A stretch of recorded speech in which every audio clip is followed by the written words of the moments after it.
Go live. Completely forgotten what I've been doing. Completely forgotten how to do this from a month of being away. Let me tweet the thing. I'm live. There you go. Beautiful. Cam McBride is there. Happy Australia Day. Yes, happy Australia Day. And this is why I'm so extraordinarily casual. Well, extraordinarily casual for this podcast and video thing.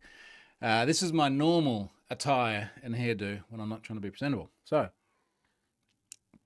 to Cam's point, it is Australia Day here at the moment, 26th of Jan. It was really nice weather. I tweeted some photos actually a couple of hours ago. And here on the Gold Coast, our claim to fame is that we have more canals than Venice and Amsterdam combined. Now, I've lived near Amsterdam and I just went to Venice. And I can say, yes, we definitely have a lot more than all those places. So a lot of people just get out in the water. And we just went out in the water early today because it gets super, super chaotic busy out there on Australia Day. Like if you just Google like Gold Coast Water Australia Day, it's nuts. So we went out at like, I think, 6 something this morning.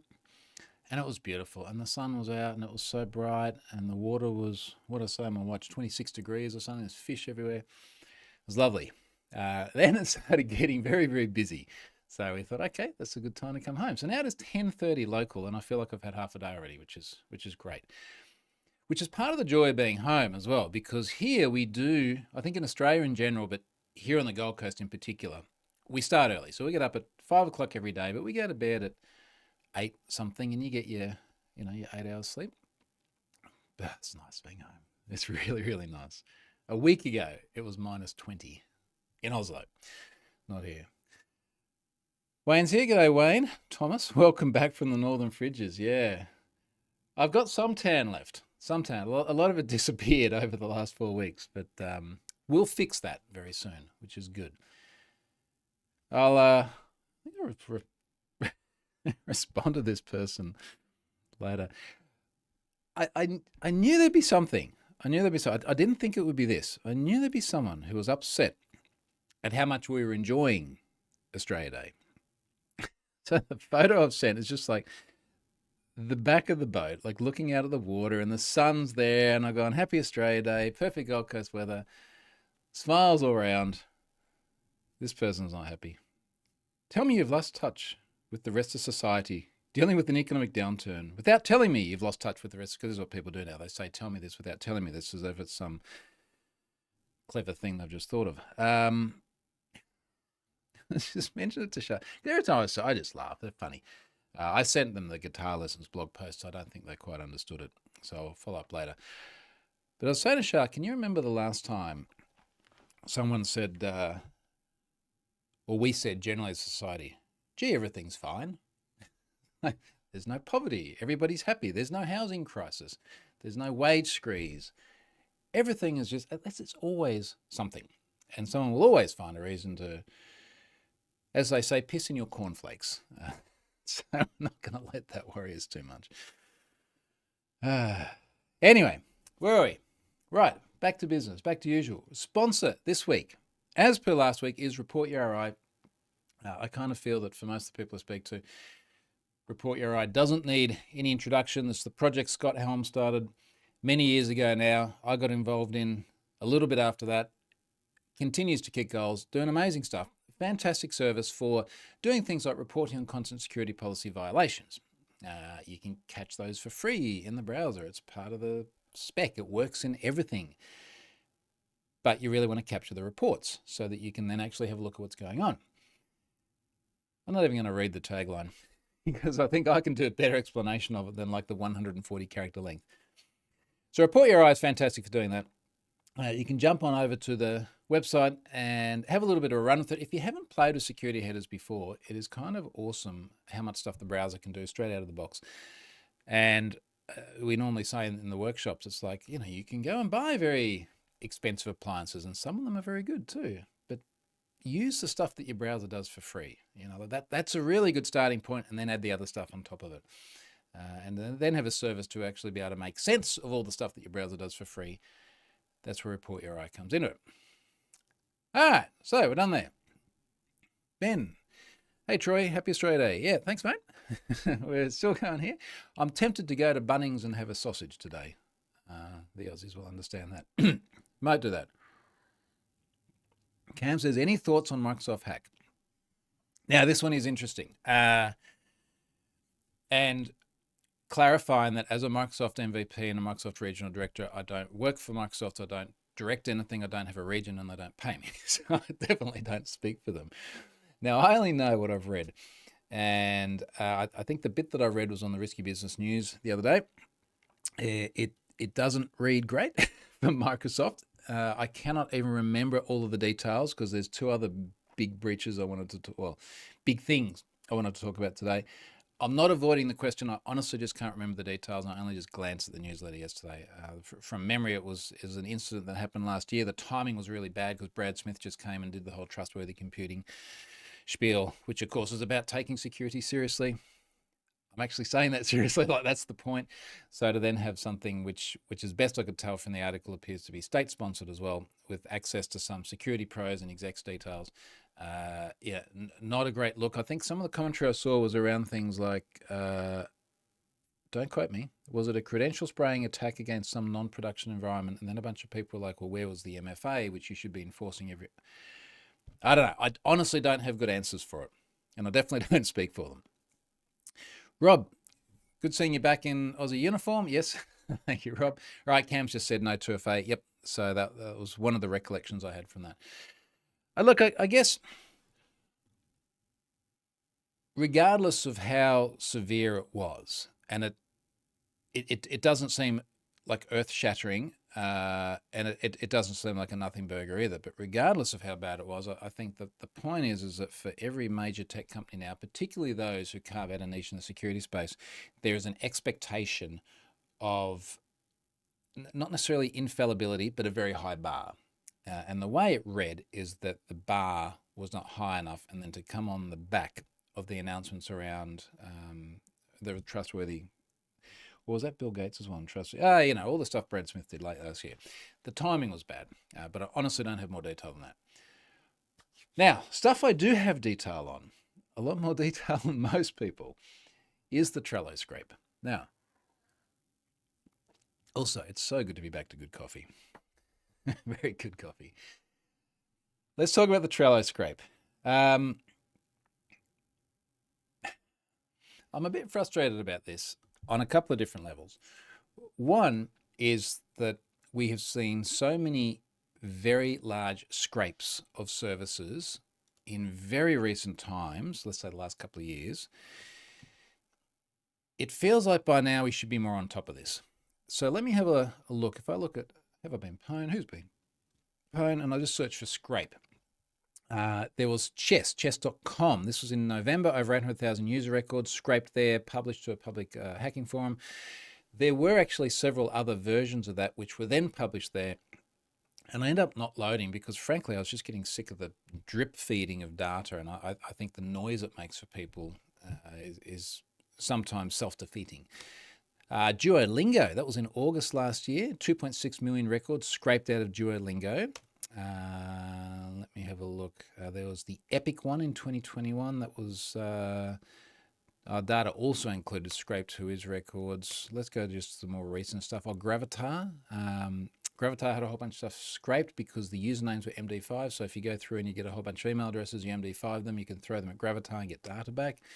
The LinkedIn stuff last year, that was like 20 million records right there. There was the 2021 LinkedIn situation. That was 126 million records. Crikey.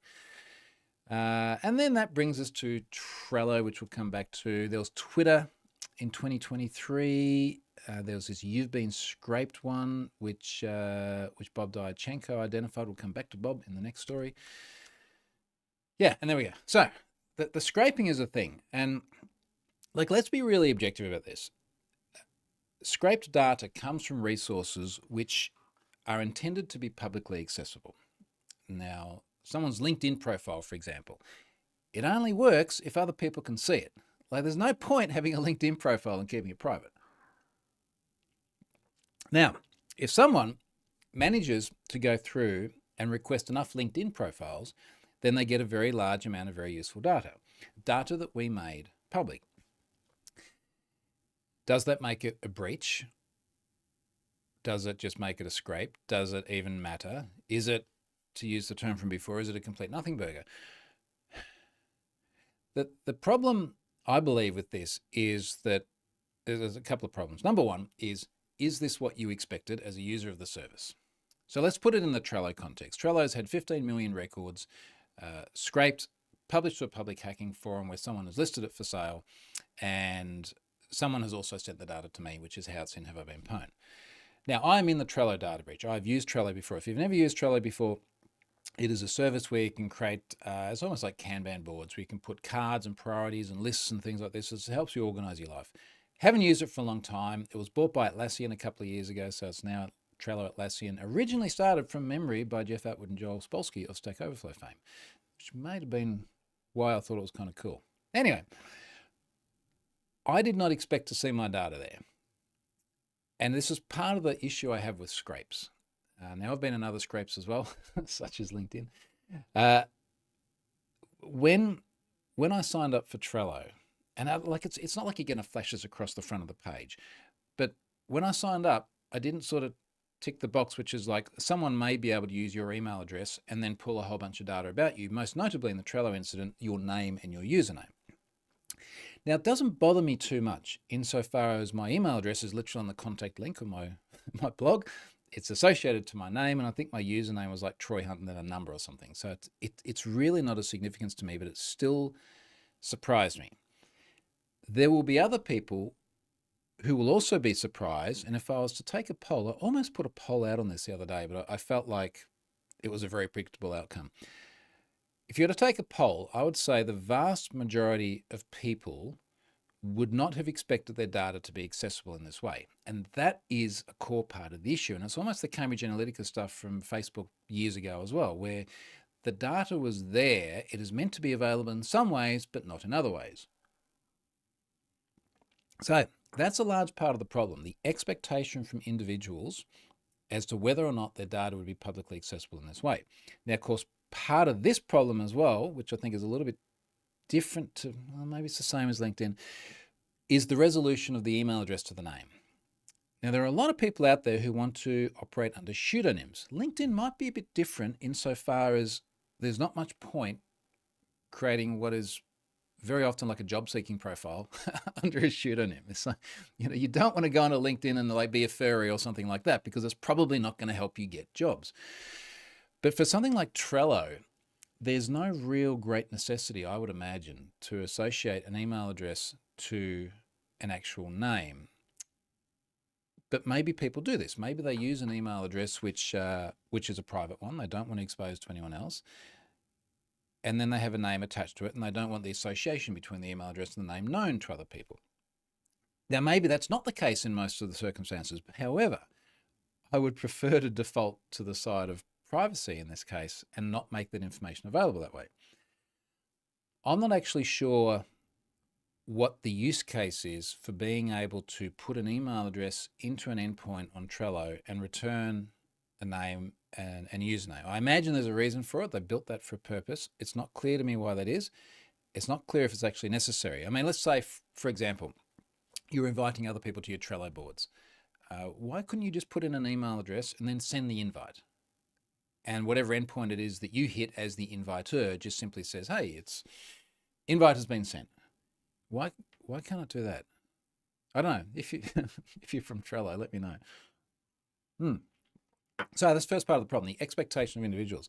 The other part of the problem is the ability to mass enumerate. Now, to sort of skip to the end of the story, and then we'll come back around. What someone's done is gotten themselves a whole bunch of data breaches. They've pulled all of these email addresses out of them, including mine, and they've ended up with a list of some number of millions of email addresses, and then they've just been throwing them at the API or the endpoint or whatever it is, so that it comes back and it says, all right, well, here's the username and the name associated to it. Now, they've got 15 million hits. That is obviously a subset of the whole lot. I think I saw somewhere a mention of like 100 million. which is possible, a 15% hit rate. So let's say they made, for the sake of round numbers, they've made 100 million requests to the Trello API. Should you be able to make 100 million requests to the API and then pull back all this data? I would argue no. I would argue, and it's probably in the terms and conditions somewhere that no one reads, but I would argue that you should not be able to do that. Now, evidently, I don't believe it was their intention that you should be able to do that.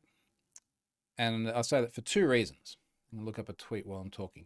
One of those reasons is that somewhere in here, I've read that the individual was using a whole bunch of proxies to bounce the request through. Now, why are you using proxies? You're using proxies so that you can make multiple requests that appear to come from different IP addresses. And the reason why that would be important is because there's some sort of rate limiting or other control on the IP, which would suggest that Trello recognizes that you shouldn't be able to mass enumerate this resource. That's the way I read that. So to me, they're the two big issues. The fact that there's an expectation from individuals of privacy, and this would surprise them, and the fact that whatever the endpoint was, it was vulnerable enough to be able to make a very significant number of requests, even though there appeared to be evidence from Trello to try not to allow that. Now, dig a little bit deeper. I want to read the forum post that this individual made for the Trello data. I'm going to read it word by word. It's very short. And there's a very specific reason I'm reading this specifically. Specific reason I'm doing it. You know what I mean. All right, so it's titled Trello.com 15 million. Big Trello logo. Contains emails, usernames, full names, and other account info. 15,115,516 unique lines, selling one copy to whoever wants it. Message on me on site or on Telegram if you're interested. A sample of all lines which match Checo. Not sure why. Cheko. That's it. That's the whole thing. So the entire crux of this is 15 million lines, username, email, full name, and other account info. This is 100% correct. Putting aside for the moment that at the very best, this is an abuse of the terms and conditions of use and whatever else. At worst, I don't know if this fits into some very uncomfortable legal area for the individual who's done this. Putting all that aside, like what has been said here is 100% accurate. Now, I did see some press and I did see some comments which were not accurate. So for example, I saw comments around things like, well, you got to change your password. Well, no, you don't. There's no passwords in there. You do not need to change your password. When I disclosed this to Trello and we had multiple communications backwards and forwards, and I will say they were good in that communication, one of the points they made is that there was no unauthorized access, which is also true.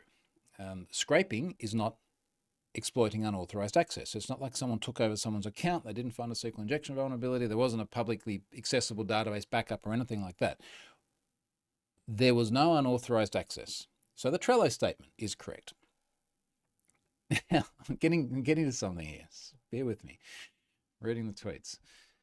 I want to get to Trello's statement on this. Now, I didn't say it on the tweet timeline, but I'll say it here.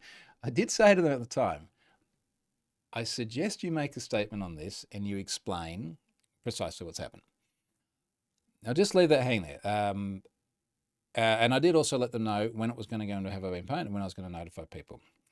And from memory, the timeline around that was about, so it was Tuesday morning my time. It's Friday here at the moment. Tuesday morning my time when I Have I Been Pwned, it would have been, it's more than a week ago now because it would have been the middle of last week. I gave them that timeline. I said, look, I'm traveling back to Australia. I'm going to do it when I get home. I will include the comments about unauthorized access. Now, they didn't make a post in advance, but obviously after it's gone to Have I Been Pwned, they've seen tweets about it. I imagine that some people got in touch with them and said, why do you have my data or something to that effect? Because people forget they sign up for things. After they've made a post, and in fact, I think the Trello account, not realizing what my involvement was, has replied to one of my tweets here, and they've said, "We are aware of claims made by a threat actor about Trello user profile data. We completed an exhaustive investigation and did not find evidence to support that this data was gathered by unauthorized access. More information is available here." Now, there's two immediate issues that I have with this, and then we'll read the bit that they've posted. The two issues I have with the tweet is aware of claims made by a threat actor. Now, when you phrase it that way, aware of claims, it sounds as though there might be some dispute about the accuracy of the claims. There is no dispute. They know there's no dispute because they've seen the data. It is out there. It is exactly what it is described as. Now, maybe statements would have been a better word, I don't know. But claims, to me, just carries that loaded question mark as to the authenticity of it. And the other bit I found here was, well, the other bit I don't like about this, completed an exhaustive investigation, did not find evidence to support that this data was gathered by unauthorized access. Nobody ever said it was unauthorized access. The message that the person posted there in selling that data made no claims whatsoever about how it was accessed. There was never any, even an implication that it was obtained by unauthorized access or exposed credentials or anything like that. Now, they also didn't say, hey, I've gone and scraped a whole bunch of data off your system. But at no point did they say what it feels like Trello is implicitly pushing back on here.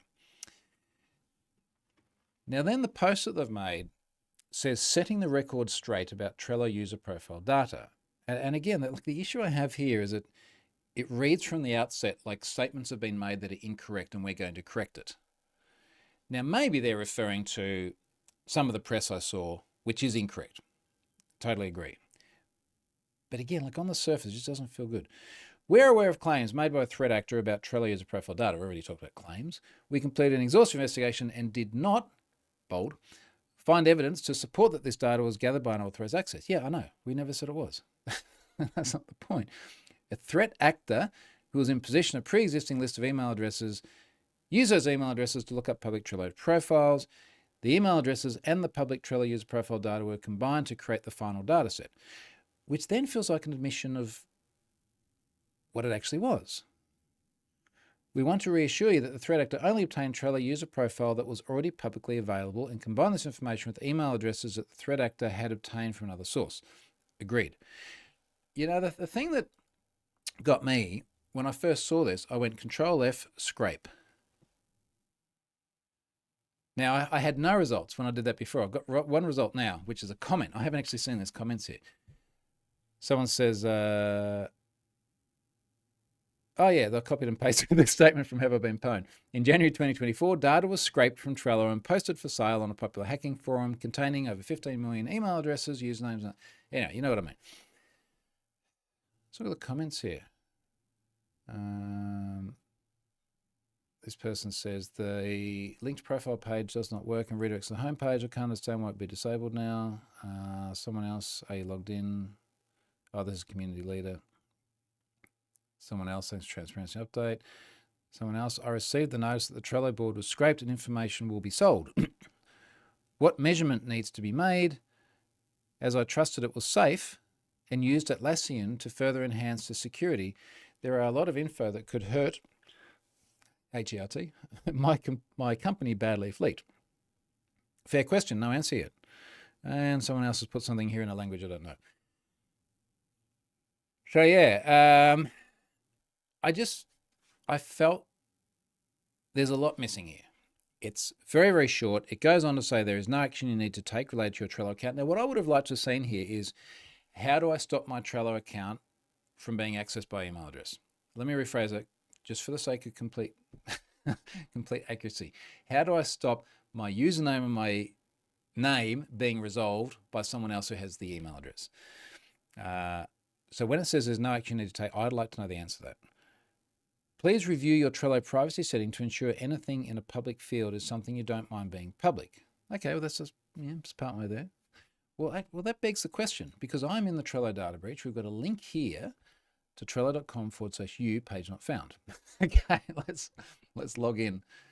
So it's been a while since I've been in this one. Now, do I log in with a Trello email address or an Atlassian email address? Which one did I use? Let's try this. Continue. Back to a login page. Okay, log in. Two-step verification. Yep, that's done. That's fine. About. See, this is interesting. It's immediately taken me to the profile page. Username, Troy Hunt, always public. But see, what I don't think is... We're debugging this into production right now, like in the live stream production. Let's go to this again, trello.com/u, now that I'm logged in. Right. So what I see here is username, and it says always public. Visible to anyone on the internet, including those that find you through search engines like Google. Edit your username to reflect how you'd like people to see you. Okay, but you can't change it. It's just always public. Bio, which is empty, always public. Can't change it. What about settings? Language, email notifications, low distant notifications. What I cannot find here, and is the shortcoming of their disclosure, is how do I not be in the next time someone scrapes all this? And we'll come back to whether or not that endpoint is still at risk. But there's nothing in here about how do I not be in the next Trello scrape. Because then what happens is it goes on, and I would say, arguably about probably more than a third of this blog post is about, or blog post disclosure, whatever, is this. Moreover, here are some general best practices to keep your account secure. Enable two-factor authentication. Yeah, okay, but that's nothing to do with this issue. Use a strong, unique password. Again, different. You can also use a password manager, such as LastPass or Bitwarden, to generate and manage your account's passwords. Yeah, okay. I don't have a problem with that, but it is tangential. And maybe that's the right thing to put in there when you're having a discussion about security, but they've missed the whole bit about how not to have the problem that we already find ourselves in. And this is what I just find profoundly frustrating, because it would be interesting to see if anyone gets upset enough about this to make their life hard. And what I mean by that is we've seen so many incidents before where even very minor breaches, and I do still think a scrape fits in the definition of breach. We'll come back to my definition in a moment. So many really minor incidents of breaches, and suddenly there's like class actions or something. So I do wonder. Let me read the comments, and I want to finish up on this. Cam says, Atlassian just said something similar for Trello too. You know, when I was searching for Trello breach to try and figure out already if this was in the news, I did find something that I think was about 2 years old that was related to that around scraping. Trevor says, what's the worst that could come out of this? Phishing maybe? Well, you know, it's always interesting to play that game, right? Like, how messed up could things get? I'll give you 3 possible scenarios. So one thing that could be the worst for someone is that someone's IRL name gets attached to an email address that they had wanted to keep the association private. Again, doesn't matter for me, but it may matter to other people. So obviously, depending on the circumstances, the impact on that could vary wildly, but that is a concern. And based on what I just looked at, there doesn't seem to be any way to turn that off either.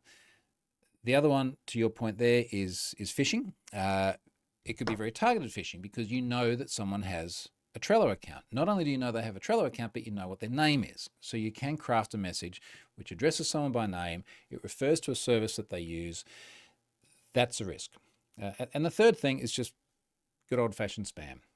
It could very much be spam about using other services, or, hey, I see you're interested in managing boards online. You know, have you thought about using this other thing? Probably the least impactful thing but you know, that is, again, the concern. Stefan's here. Good evening. Welcome back to Australia. Interesting to see more and more providers start to look at mandatory MFA, which, again, doesn't solve this problem because it's scraped data that was intentionally public. Now, in my blog post about when is a scrape a breach, I proposed that this is a reasonable definition. I said, a data breach occurs when information is obtained by an unauthorized party in a fashion in which it is not intended to be made available. Now, we might find that Trello had said, look, it wasn't unauthorized, but I would argue that a fashion in which it was not intended to be made available holds true. And I believe that they believe that too. And here's why. So this is my tweet thread down here somewhere.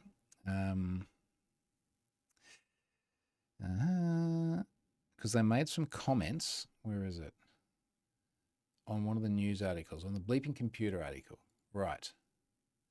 So, Bleeping Computer normally does really good write-ups here. This is from Lawrence Abrams. Abusing exposed API in a conversation with Emo. So Emo is a person who posted this on the public forum. Bleeping Computer quickly learned that the publicly exposed API was used to associate email addresses with public Trello profiles. Trello offers a REST API that allows developers, so on and so forth. I'll get to the interesting bit soon. Bleeping Computer contacted Trello. And this is I think I made this point to them as well, but when there is an incident like this, when there's 15 million people in there, and that knowledge becomes public, whether it be by Have I Been Pwned or other services, there are going to be lots of questions from individuals and journalists as well. And the way I often refer to this is I'll say, and this is speaking generally, not just for Trello, if you don't establish a position on this, you create a vacuum of information because there's nothing in there, nothing out there from you about how this happened. And the vacuum will be filled with speculation. Speculation from individuals, and also the vacuum will be filled by journalists. You are much better off going out on the front foot and being transparent and honest and saying, here's what happened. This is exactly what happened. Here's what we're doing to prevent it happening in future. Here's what you can do to better protect yourself, and so on and so forth. Now, somewhere in here, was it proxy? Should I find the right word? Here you go.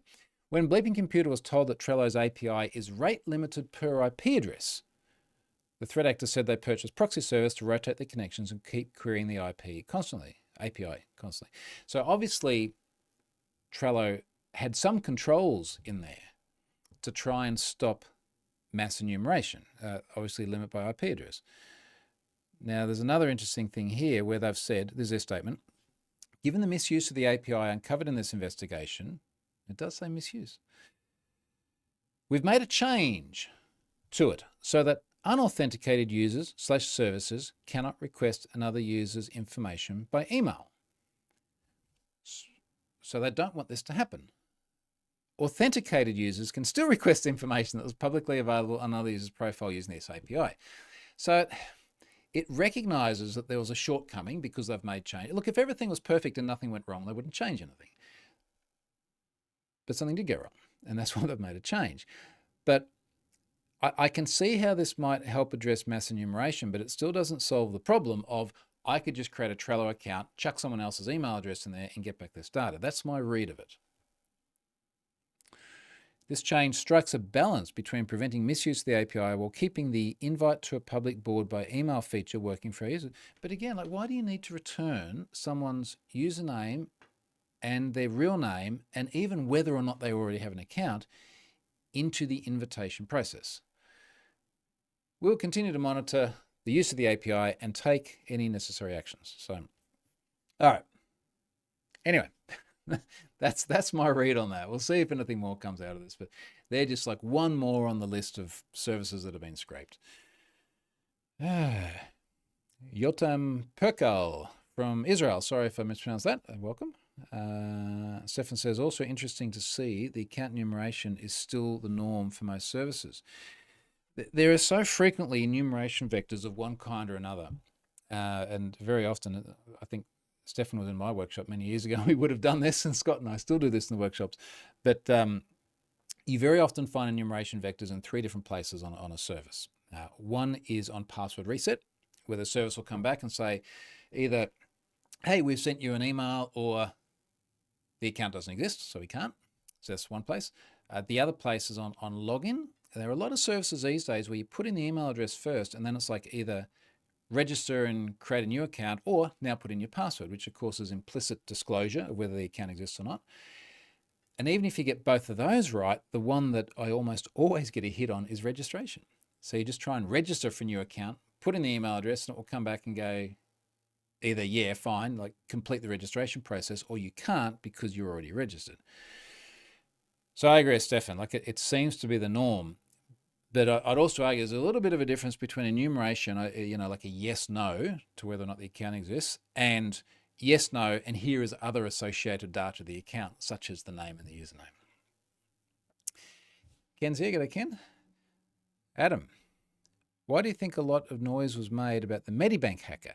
He's Russian, so unless he leaves Russia, he'll never face an issue. Okay, good transition. Let's move off Trello. It wasn't on my list, but let's talk about that because it was a big news story here in Australia this week. Let me just find a good headline to read here. Medibank hacker named. So, backstory, while we're looking at this, in 2022, we had two really major security incidents here in Australia. One of them was Optus. So Optus had a data breach, which which also looks like it was enumeration. It's a gift that keeps on giving, isn't it?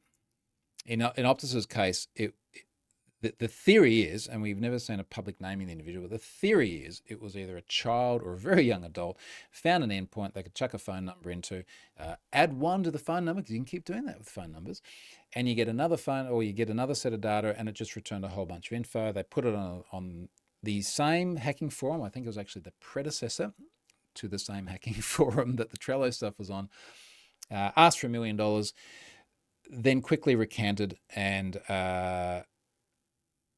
my theory is got sent to their room to think about what they've done because it was just all the hallmarks of a child. And he said I was in Canberra at the time. No, I was in Canberra when Medibank happened. And speaking to people there who should know, I think that seems like a reasonable summary. Now, Medibank is Australia's largest private health insurer. Very shortly after Optus was September 2022. I remember that really clearly because Charlotte and I were on our honeymoon in Bali and I was doing all this media. Medibank was November, from memory, 2022. It was ransomware. It got blamed on the Russians very quickly because A, that's usually right, and B, that's just what happens a lot of the time now. But it was typical ransomware stuff where demands were made, negotiations had with the organisation. Organisation said we can't pay, and they started leaking data. And it was impactful because it was, I think from memory, about 11 million Australians. Now we got about 26 million Aussies, I think. So that's a very, very significant portion of the population. Also significant because in order to maximise impact, they started by leaking the list of who'd had an abortion. And then they listed people who were having psychiatric treatment or drug or alcohol dependency treatment. Just the most sensitive, personal, private information. So absolutely horrendous sort of behaviour. Australian Federal Police came out and said, look, we've identified that this is sourced from Russia. We're now just over a year on, and just this week, we've had our government come out and say they have identified the individual. Now, the individual in this case is Alexander Ermakov. They've named him as the person responsible. They've got pictures of the guy here. He looks normal. So I don't know what more to say about it. It's just, he looks like let's say a mid to late 20s guy. There's a photo of him here wearing a shirt taken from a web camera that looks like it might be a potato, but otherwise it's just very normal, which is really interesting. So what's happened is they've charged him. Aussie government has put a whole bunch of sanctions on the individual, including sanctions on anyone being doing any sort of business with him. I believe that those sanctions have been extended to the US and the UK as well. To the question here from Adam, what do you think a lot of the noise was made around it? He's Russian, so unless he leaves Russia, he'll never face an issue. Yeah, like that's, I agree with you. And it's not like our Prime Minister can get on the phone with Vlad and go, look, hey mate, there's this guy who's done a whole bunch of damage. Can you send him over to Australia and, we'll chuck him in jail or something like that. Like obviously that wasn't the case before the current situation with Russia. It wasn't the case 10 years ago. We haven't had any sort of bilateral extradition treaties. So that's not going to happen. It will put a lot of controls on the ability for the person to move anywhere. They're clearly stuck in Russia. But then again, I imagine most Russians are stuck in Russia at the moment as well. So that might not make a lot of difference. I don't imagine that putting sanctions around him such that individuals or organisations in those nations dealing with him would face a criminal penalty is actually going to do a lot, because you would imagine that, A, there's probably not a lot of that happening anyway. B, if he wanted to engage with one of these organisations, surely he would do it via someone else or a pseudonym or something or other. I wonder if where there's more value is over the longer course of time. I mean, let's hope things settle down over that corner of the world. What happens in 5 years, 20 years, 50 years? The guy's young, all right? So is he pretty much Russia locked forever? And also, what happens if relations improve to the point where a Russian government in the future does want to start handing over wanted criminals? Don't know. So look, I think, Adam, to your question, I think it is probably the best outcome that could have been had, but I suspect that the impact on the individual is not of a lot of significance. I would also imagine, and I did leave some commentary with one of the press outlets on this, I'd also imagine that he's not the only individual involved in this. Very often these ransomware crews operate as affiliates. They might have bought the software from someone else. Whether or not it was just this individual sitting there on his lonesome, writing the software, getting it into Medibank systems, doing all the extortion, everything else, I would be highly doubtful that it's just that one individual. And then, of course, how much politics is there? I don't know. Like, it's great we've identified the person, but I imagine there's a lot of information that hasn't been said that probably can't be said. Who knows? All right. Next thing. Where were we? Oh, there you go. It's been a bit of a frustrating few days reading news and reading comments and things. Now, we just got through talking about the Trello stuff and how I felt that incident was underplayed in terms of what happened. Let's talk about the mother of all breaches, as it's been called, and how that, as I've phrased it here in the description of this video, is the mother of all beat-ups. Even my father-in-law was messaging Charlotte today going, have you guys seen this? Like, yes, we know. It's okay.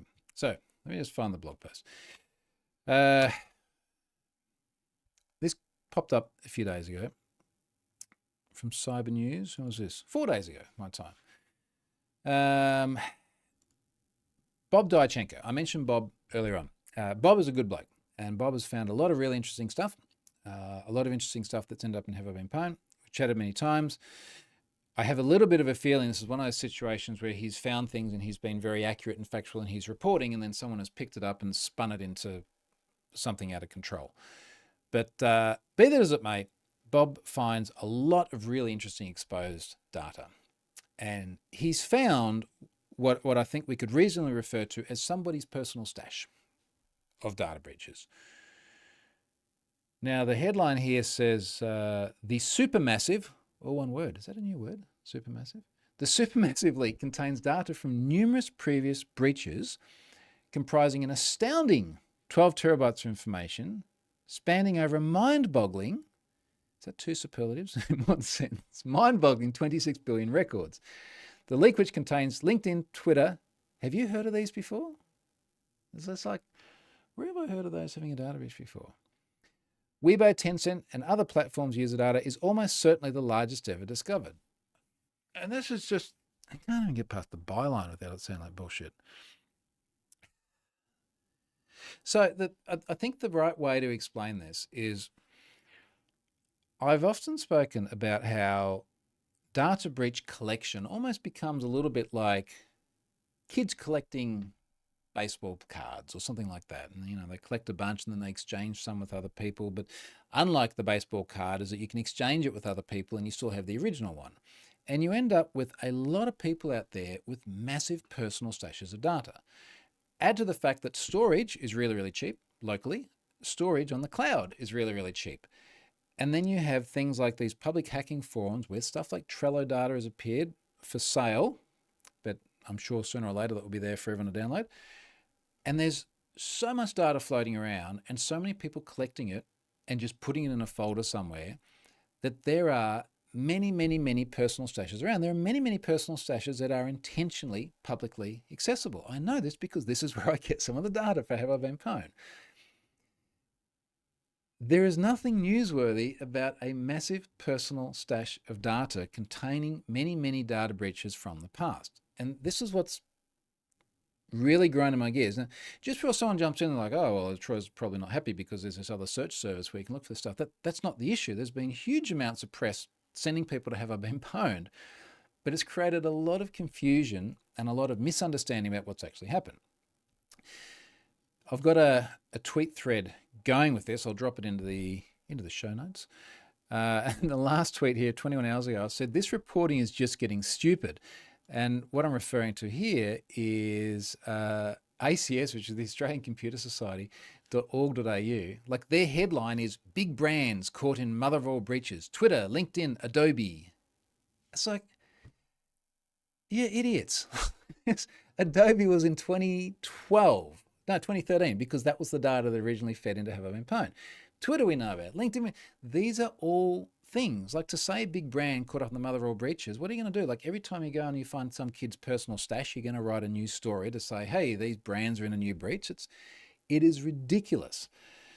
And I just don't know how this has gotten so much press, other than the fact it's like there's a lot of press in the Norwegian newspapers every time someone gets nibbled by a shark. Someone almost never gets nibbled by a shark. We don't really worry too much about it. We don't worry about it at all here.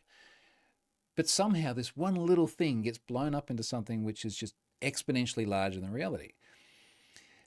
Part of my frustration with this is I then get all this communication from people saying, when are you going to put this in Have I Been Pwned? I'm not going to name the names, but some of them, you know, everyone knows. And they're like, hey, this should be in Have I Been Pwned. It's already in Have I Been Pwned. And when we saw the list of like the 20 largest breaches, the first two are Chinese ones that were a bit weird for a few different reasons and didn't make sense to put them in there. And every other single one is in there. There's then a list that goes on to several thousand of all sorts of stuff that gets into very small, as in handfuls of records, unverified, attributed to a source, that are just simply not in there, and they never will be, because they're either rubbish or they're so small that they're of zero impact anyway. Anyway, a bit pissed about this. It's just frustrated the hell out of me. Again, not for any reason other than the misrepresentation and the over-embellishment of it. And to have situations, like I said, like even my father-in-law going, hey, have you heard about this? It's just, we need to be concerned about the right things. We should be concerned about our personal data being scraped off a service and email addresses associated to names. We shouldn't be concerned when data that's been out there for years and years and years and years in massively broad circulation that exists undoubtedly on tens of thousands of different machines appears on one more. Like that just makes absolutely no sense whatsoever. Okay, I feel better now. Sam, what's the latest on CoinHive? How's it going? Let's check. That's a good question. I haven't thought about CoinHive for a very long time. Let me just log in and have a look. Now, when I say log in, I'm just going to have a look at my Cloudflare dashboard. So quick refresher while that loads. CoinHive is the service that used to be used for putting a JavaScript-based client-side crypto mining service on a website, which in theory should have been your own website, and you use it to monetize your traffic instead of serving up ads, because people don't like ads, but apparently crypto miners are fine. For reasons I still don't fully understand, years ago, someone gave me the domain. They said, look, we're done with this. I owned it. Would you like to have it, do something useful with it? I now serve up my own JavaScript from that, because CoinHive is on all of these different websites, not just the ones that intended to be on there, but every hacker worth their salt who could get JavaScript to run on someone else's website was dropping CoinHive in there and getting whatever I think it was Monero that was being mined sent to their own wallet, because, hey, easy money. So because all these websites are now embedding JavaScript from a domain that I own, I just serve up a great big model, and it's like, this website attempted to run a crypto miner in your browser. That's not good. Maybe you shouldn't do this. And then it redirects to my blog post. All right, let's have a look at the traffic stats here. Oh, geez. Why is this still happening? In the last 30 days, there have been 1.86 million requests to coinhive.com. Damn, 1.86 million. Wow, there's actually a lot from China. That's crazy. Number 1 is the US, number 2 is China, number 3 is Singapore. They're punching above their weight. Isn't that interesting? Now, I've only got the freebie version of Cloudflare here, so I can't see things like referrers. Should upgrade to Pro, shouldn't I? I should actually give Cloudflare some money, given how much they do for me, and actually see if I can figure out where they're coming from. Unique visitors, 219,000 unique visitors. And it's tracking pretty much on 15,000 visitors a day. That's nuts. Wow. That's crazy talk. Yeah, I definitely can't get referrers on this free plan. I did have someone reach out to me recently, very upset that they were running my JavaScript on their website, which is the way I then explained it to them. But yes, inevitably someone who doesn't understand the technology of it. But they're like, hey, your website is causing us harm, sort of thing. I was like, well, why don't you stop putting my JavaScript on your site and the problem goes away. All right, I might upgrade that to Pro so I can see the referrers, because I would actually like to follow up blog post on that. It was a good question, Sam. I think that deserves some more airtime. Yotam says, not sure if I was able to get the message across. Yep. You said good night from Israel. Cam, what did you think of the late Steve Jobs' boat this week? Yeah, so what's it called? Venus, isn't it? Before Steve Jobs died, he commissioned I called it boat, and then someone said, no, it's not a boat, it's a yacht because it's so big. He commissioned a very uniquely designed yacht. And I remember at the time, like reading it in the news and going, well, that looks very, very strange. And anyway, the yacht has ended up in our little harbour over here. It arrived here a few days ago. And we went past on the jet ski a couple of days ago. I took some photos and posted that. Still there today, incidentally. It is a really, really odd looking boat, but it's a little like, sometimes you see a photo of a car or something and it looks like shit. And then you see it in person and you're like, wow, actually that's not so bad. It's like that. In person, it's actually really interesting. It's just such a unique design. I'd love to have a ride. It looked really, really cool. So yeah, it looks impressive. I think it's now wasn't it his ex-wife? I don't know. It got left to someone. I think it's still in the family. It would be nice to have a boat like that. I imagine it's very, very expensive to run. But yeah, no, it looked cool. Looked very, very cool. Sam says, how's the home automation going? Yeah, so I came home to a few different little bits and pieces that weren't working because of a few batteries that were flat and things like that. I'm about to roll over from having all of the Shellys in the house. So I've got, I think, 70 Shellys or something. I was originally using them via MQTT message queues because they seem to be a bit more reliable. Home Assistant came along with a native Shelly integration, and then I ended up using that as well. So effectively every Shelly in the house had both MQTT and a direct like HTTP connection from the native integration.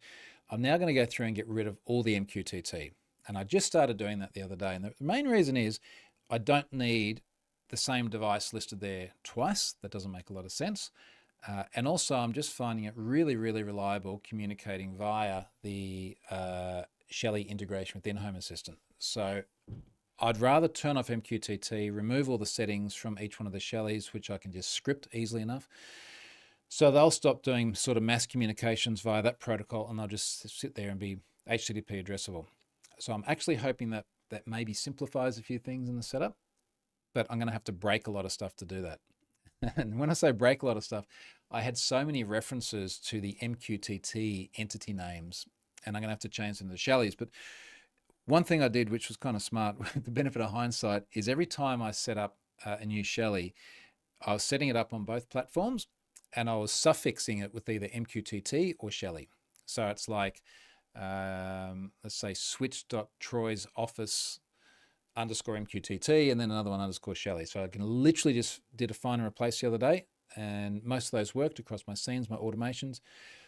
My big remaining problem, and I'm going to tweet about this later on as well, is that I've got so many helpers that I've set up in order to have light groups that I need to do replacements of MQTT to Shelley, and I'm not sure if I can just do you can't really do a find and replace in the UI. Can I just go into config somewhere and change those MQTT references to Shelley's?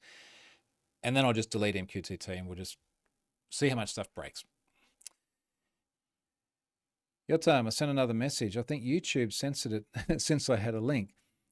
I wrote a LinkedIn post trying to reduce the FUD around the mother of all meetups, which I hope was able to get the message across.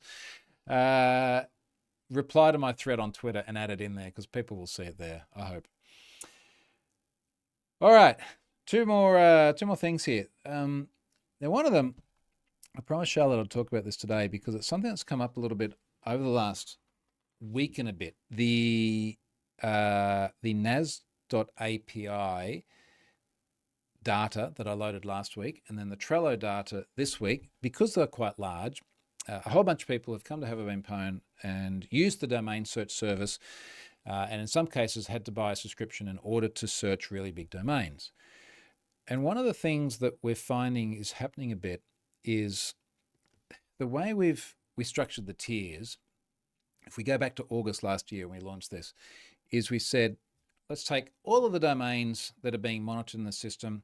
I think we made about 60% of the first 60% in terms of size, and size is based on the number of breached accounts on it. First 60% all within free tier, and then the remaining 40% we break up into 4 groups. So, call it the 60 to 70% gap and the 70 to 80% gap, etc. And we put different tiers on them. And the tiers are priced differently. They align with the pricing or the existing pricing of the API keys. And depending on the size of your domain, you need to have a different tier in order to search it. And that was just the most commensurate way we could find to make sure that the people with the biggest domains paid the higher amount and the smallest domains paid the, pretty straightforward stuff. Well, what we're finding time and time again is people are not understanding that it's based on the total size of the domain. So for example, if I load another data breach today and an organization has 5 email addresses breached in it, people are often going, well, there's 5 email addresses in the breach, so I need a tier that's sized for 5 email addresses. But they've got 300 email addresses total in data breaches. And that's what the pricing's done on, because all that data has to sit there and be stored and served and all the rest of it. And we're just finding time and time again via the UX, people are getting this wrong. Now, to be clear, it's a very small percentage of people, but particularly when the volumes are a bit larger, that small percentage obviously means more people. Long story short, if anyone feels like going and having a look at the domain search experience and how the pricing tiers are represented and how it relates to their domains and giving me some good feedback, I'd love to hear about it. I do want to do a full redesign of the Have a Been Pwned site this year. It's been more than a decade, and part of it is to try and really work on the UX and just make it clearer for people. So if you're up for that, go and have a look, give me some feedback. Last thing, I put this in here because it was a bit unexpected. It was kind of cool. Let me find this. Now, I mentioned Optus and I mentioned Medibank. We had another big data breach last year as well in Australia, which was Latitude Financial, which was the only one of the 3 that I was in because I had a loan in the 90s, and now, here we are. So that was a bit frustrating. When all of these incidents happened, the government started to get a lot more serious about the cyber. And in particular, our Minister for Cybersecurity, Minister for Cybersecurity and Home Affairs, the portfolios tied in together, Claire O'Neill, got appointed. And she's had a lot of good feedback, I think, from the InfoSec community around being quite tough and also, frankly, calling bullshit when she sees it. Optus was a great example. I remember the Optus CEO, she said, it was very sophisticated. I think the implication was maybe it was the Russians or something. And Claire came out and went, no, this is a simple attack. She was just very, very direct about it. So I think she's appealing to a lot of people. A lot of talking tough, a lot of funding being devoted and a lot of resources being devoted to cybersecurity. There's this goal of making, I think the claim was something to the effect of making Australia the most cybersecurity country by 2030. Not sure how you measure it or achieve it, but the inclination or the indication rather is to give the cyber a lot more focus. So we're seeing her a lot in the news lately. Of course, it's not just Australia that's suffering at the moment. Sometimes journos say, it's like, why is Australia under attack at the moment? Well, we're on the internet, just like every other country. I bet you no matter where you are in the world, no one out there is going to go, well, we don't have any problems with the cyber in our country. It's everywhere. So anyway, she's getting a lot of good feedback. She gave Have I Been Pwned a really good shout out. When was this? 2 days ago. She says, do you know if your password has been compromised? Go to the website and find out. If it has, change your website, change your password, and then she's got haveibeenpwned.com under that. And it went into LinkedIn as well. And I haven't met Claire yet. We have a lot of mutual connections, and I'd really like to meet Claire one day, actually, because I think she's doing a great job. But that was very unexpected. And I think what I've said over the years of running this, we're a decade and a little bit, particularly in the earlier days, like running a service that exists due to a whole bunch of criminal activity, and then the proceeds of that criminal activity being used to seed the service, felt very grey. Now, everyone knows my intentions. Like, the intentions were honourable. We've done really, really good stuff for this service, but it's in that grey area. And what I've found over time is that it's almost kind of just legitimised more and more and more. And in fact, at one point in time, I wrote a blog post called The Legitimisation of Have I Been Pwned. Actually, how long ago was that? It must have been Legitimisation of Have I Been Pwned. Yeah, here you go. 2018, 6 years ago. So as it started getting particularly recommendations from like law enforcement agencies and things like this, I think my comfort level, for want of a better term, really improved. And of course, since that time, there's been a lot more coordination with law enforcement agencies, the relationship with the FBI, feeding in Genesis market data, feeding in passwords, the Pwned passwords pipeline, and a recommendation from the likes of our cybersecurity minister are just nice. Maybe that's the way to put it. It's nice to be able to feel like this is doing something good, and it's being recognised by people in positions of authority. So I don't really think there's anything more to it than that. It's not like I've seen a massive uptick of Australian traffic and now we're going to shoot for the moon. I noticed someone 2 days ago when it came out said, well, that's it, like Troy's going to be in for a new jet ski now. No. Coincidentally, we had picked up a new jet ski the day before, but it had nothing to do with this. It's just a good feeling to get recognition like that. So thank you, Claire. Cam, do you have any thoughts on the news today about Apple complying with being required to open their iOS in the EU, e.g. sideloading, browser engine, etc., from a cybersecurity perspective? Now, I only just read this whilst I was literally sitting out there on the back of the boat on Australia Day, just flicking through my messages, enjoying the sunshine. So my understanding is that EU regulations are saying Apple cannot have the monopoly on an app store. They've got to be able to have apps loaded from other locations. It kind of feels like many of the things we're worried about with Android, particularly early on. If you can take apps from untrusted sources, there's a whole other discussion about how we define trust. That does obviously open up a whole bunch of issues. Clearly, Apple's not real keen on that because they like having a monopoly.